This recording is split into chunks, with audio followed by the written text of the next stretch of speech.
Let's start with a simple thing. When you first help your customers get up and running with Marketo, what's one thing that they maybe don't think about that you feel like is a mistake that they could do better? Something, I guess, that you would help them with?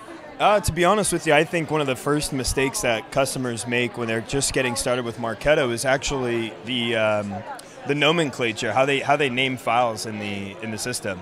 So oftentimes what customers do is they'll just start randomly naming documents and new programs, and 6 months later they can't refer back to them, right? And so coming up with a standardized naming process will really help make that system more organized, and make it a lot easier to find the campaign so you can be a smarter marketer. Okay, so naming convention, mechanics. Mechanics, yes, Once absolutely. you get through the mechanics, yeah, and you're sending out campaigns. Sure. In your experience, do people take kind of a one-size-fits-all approach? I've talked to some people here at the show. It feels like for all the power of any marketing automation tool, Marketo or otherwise, a lot of people still stuck doing one-size-fits-all. Have you seen that? Yeah, I mean, it seems like marketers kind of go back to the standard, send emails and kind of report on some of your basic analytics. But what I find is a lot of marketers tend to forget that Marketo and all these other marketing automation tools are incredibly powerful.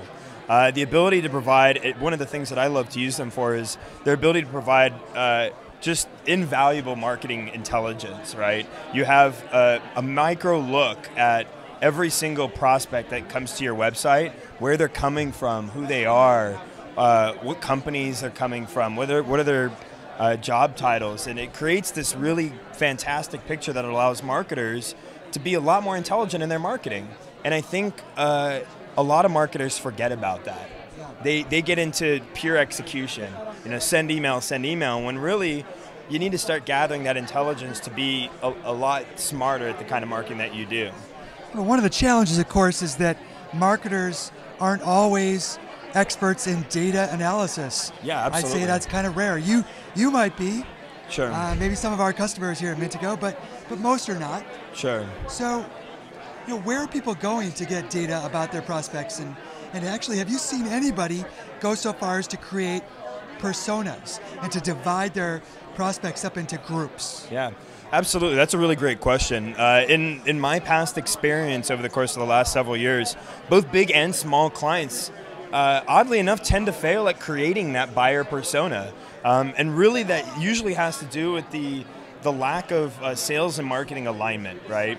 The marketer really needs to reach back to product marketing and to sales to really build who is our buyer, where are they going to find their information, where are they having their conversations, who are they asking about a potential vendor selection, and where are they getting their information on making those buying decisions. And that's really where you want to go out as a marketer and reach out to the prospect.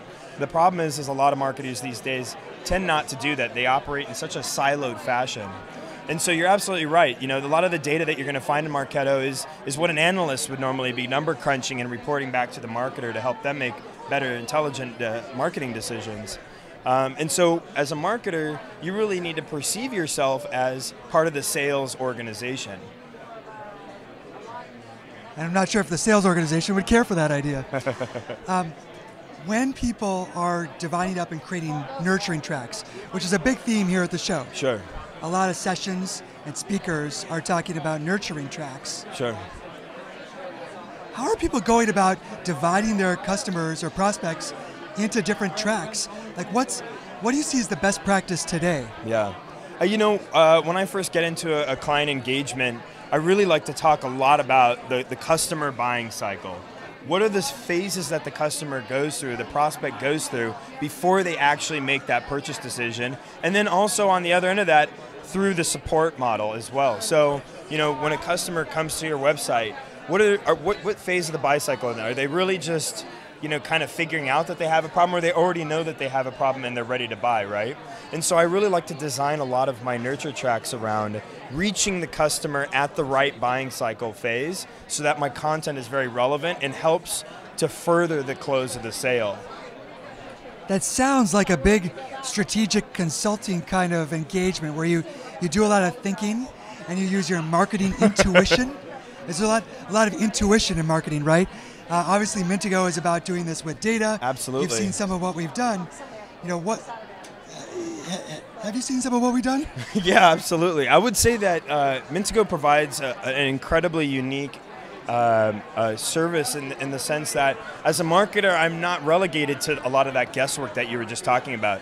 Intuition's really good, and guess what's really good, right? It's like a scientist, right? He's gonna make a hypothesis about what it is that the prospect or the experiment is going to end up, but a hypothesis that's further secured by data, like that Mintigo provides around who the buyer is, who that buyer persona is, where are they going for their information, what kind of content do they like, what are they tweeting about, right? It really helps you become, as a marketer, intimately known into who that prospect is.